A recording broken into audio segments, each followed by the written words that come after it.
श्री कृष्ण कहते हैं, मनुष्य का जीवन केवल उसके कर्मों पे चलता है। जैसा कर्म होता है वैसा उसका जीवन होता है। एक बुजुर्ग महिला मर गई। यमराज उसे लेने के लिए आए।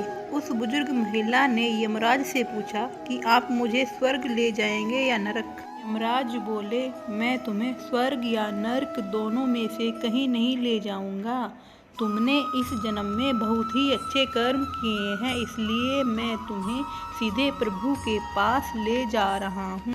यमराज की बात सुनकर बुजुर्ग महिला खुश हो गई और वह बोली, धन्यवाद, पर मेरी आपसे एक विनती है। मैंने यहाँ इस धरती पर स्वर्ग नरक के बारे में बहुत सुना है। मैं प्रभु के पास जाने से पहले एक बार इन दोनों जगहों को देखना चाहती हूँ।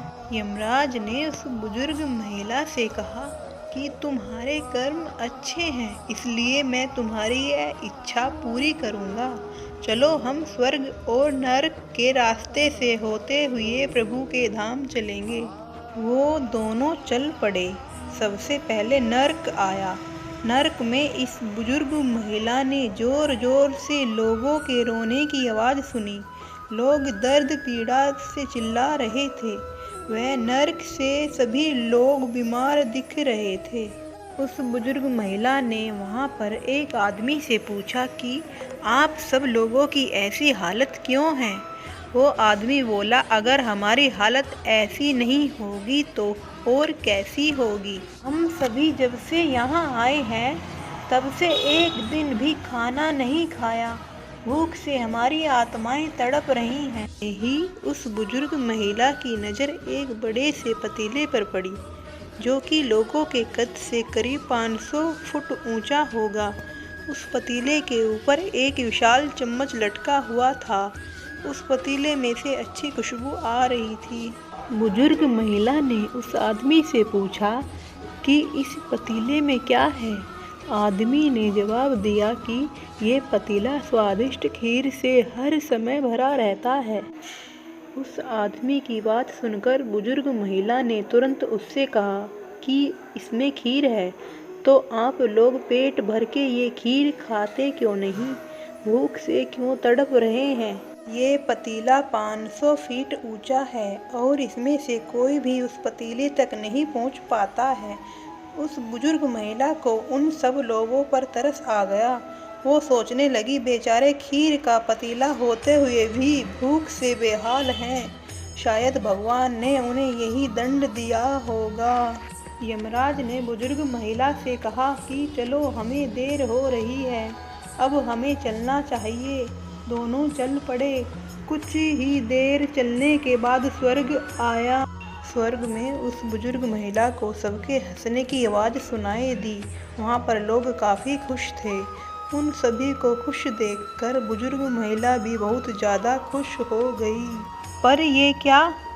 वहाँ स्वर्ग में भी उस बुजुर्ग महिला की नज़र 500 फुट ऊंचे पतीले पर पड़ी। जैसा नरक में था, उसके ऊपर भी वैसा ही चम्मच लटका हुआ था। बुजुर्ग महिला ने वहाँ के लोगों से पूछा कि इस पतीले में क्या है। स्वर्ग के लोगों ने कहा कि इसमें बहुत स्वादिष्ट खीर है। ये सुनकर बुजुर्ग महिला हैरान हो गई। उसने वहाँ के लोगों से कहा कि ये पतीला तो 500 फीट ऊंचा है, आप लोग तो इस तक पहुँच ही नहीं पाते होंगे।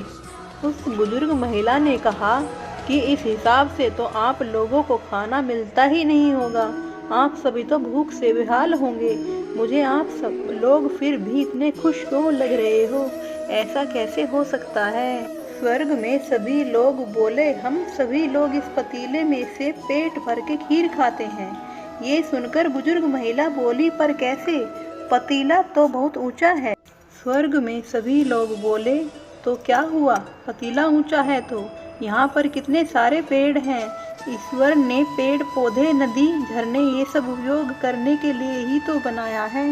हम सभी ने मिलकर इन पेड़ों की लकड़ी ली, फिर उसको काटा, फिर लकड़ियों के टुकड़े को जोड़ के विशाल सीढ़ी का निर्माण किया। अब उस सीढ़ी के सहारे हम पतीले तक पहुँचते हैं और सब मिलकर खीर का आनंद लेते हैं। ये सब सुनकर वो बुजुर्ग महिला यमराज की तरफ देखने लगी। यमराज मुस्कुराए और बोले, ईश्वर ने स्वर्ग और नरक मनुष्यों के हाथों में ही सौंप दिया है। चाहे तो अपने लिए नरक बना ले, चाहे तो अपने लिए स्वर्ग। ईश्वर ने सबको एक समान हालातों में डाला है।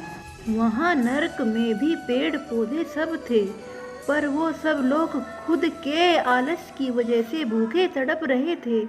उन्हें खीर हाथ में चाहिए थी, वो कोई कर्म नहीं करना चाहते थे। इस कहानी से हमें शिक्षा मिलती है कि स्वर्ग और नरक दोनों हमारे हाथ में ही हैं।